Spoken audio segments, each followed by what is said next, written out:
Salwan Momika, an Iraqi immigrant who sparked protests in Sweden and several Muslim countries when he burned a copy of the Holy Book of Muslims in Stockholm in 2023, was found dead just one day before he was due to appear in court in Stockholm. Before talking about his mysterious death on Wednesday, January 29, 2025, let's briefly look back at his past. You probably remember this image that made headlines in 2023, when Mr. Momika publicly burnt a copy of the Quran in Stockholm. This provocateur had chosen the very day when Muslims around the world celebrated the great feast of sacrifice to show his deep hatred towards Islam. Under the pretext of the so-called freedom of speech, Salwan Momika, an Iraqi refugee seeking political asylum in Sweden, had been given permission by a Swedish court to burn the holy book because, according to them, he wanted to express his opinion on the book by tearing it up and burning it. I decided to burn it because I think the Quran should be banned in the world because of the danger it represents to democracy. I am warning the Swedish people about the dangers of this book, Mr. Momika had said through a megaphone outside the mosque. His act caused swift and furious response from different countries and leaders, with much of the criticism aimed at the Swedish authorities for not stopping the burning, until Turkey decided to block Sweden's NATO membership for several months. However, after several diplomatic efforts, Turkey agreed to lift its blockage and Sweden accessed NATO. Now let's talk about what happened to Momika a few days ago.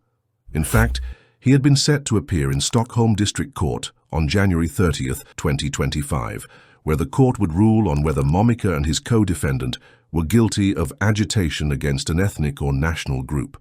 According to the charge sheet issued last year, the two men had desecrated the Quran, including burning it, while making derogatory remarks about Muslims on one occasion outside a Stockholm mosque. It should be noted that, since his hatred action of 2023, Salwan Momika did not stop using social media to propagate his messages of hate and provocation. According to the Swedish authorities, Momika was found dead in his apartment after being shot while he was live on TikTok. A video seen by news agency Reuters showed police picking up a phone and ending a live stream that appeared to be from Momika's TikTok account. 5 people were arrested after the murder, but were later released due to lack of evidence. So the question is, does his murder have anything to do with the incidents of 2023 when he burned the sacred text of Islam? It's hard to answer this question because there isn't any evidence right now. The authorities did not say if they believed the killing was connected to Mr. Momika's burning of the Quran, but Ulf Kristersson, Sweden's Prime Minister, said that the country's security service was looking into the killing. I can assure you that the security services are deeply involved because it's obvious that there's a connection with a foreign power, Kristersson said at a news conference. In fact, Salwan Momika was an Iraqi national who had fled Iraq in 2018 and settled in Sweden, and the Swedish government still refused him citizenship until his death. So, who was Momika before leaving Iraq? In a video that circulated online the day after his act of 2023, we see and hear him declare that he is the leader of a Christian militia within the brigades called Imam Ali. It is an organization created in 2014 in Iraq and accused of war crimes by the United States.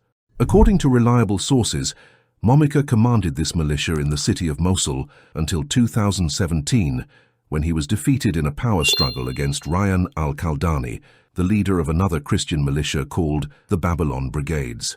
So, to save his life, Salwan Momika decided to leave Iraq and went to Sweden. For instance, look at this picture before he left Iraq, sitting in his office with a Kalashnikov next to him.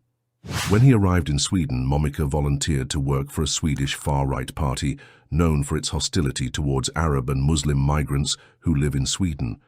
Hoping to eventually apply for citizenship, Momika supposedly applied for permanent residency, a necessary step in the naturalization process in Sweden.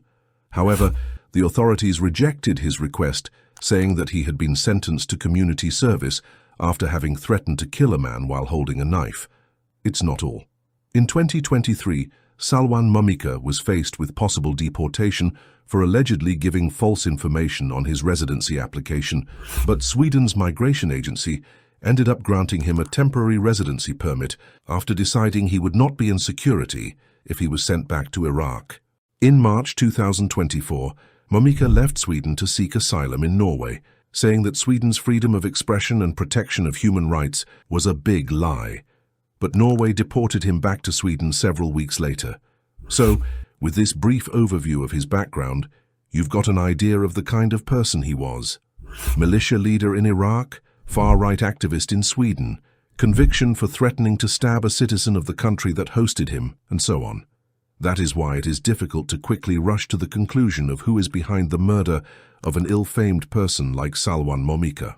Was he assassinated by his former rivals who had been looking for him for years for his activities in Iraq? We can't answer that for now. Was he killed by a vengeful Muslim who got the opportunity to take revenge for what he did in 2023 when he publicly insulted the sacred book? It is difficult to confirm, and this would be categorically condemnable because Islam emphasizes forgiveness rather than revenge.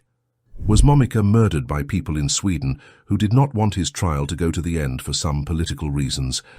In any case, let's give time to justice to do its job, and we hope that we will have the clear answer in the days to come. Do not hesitate to share your point of view in the comments section. Thank you for your time. Assalamu alaikum.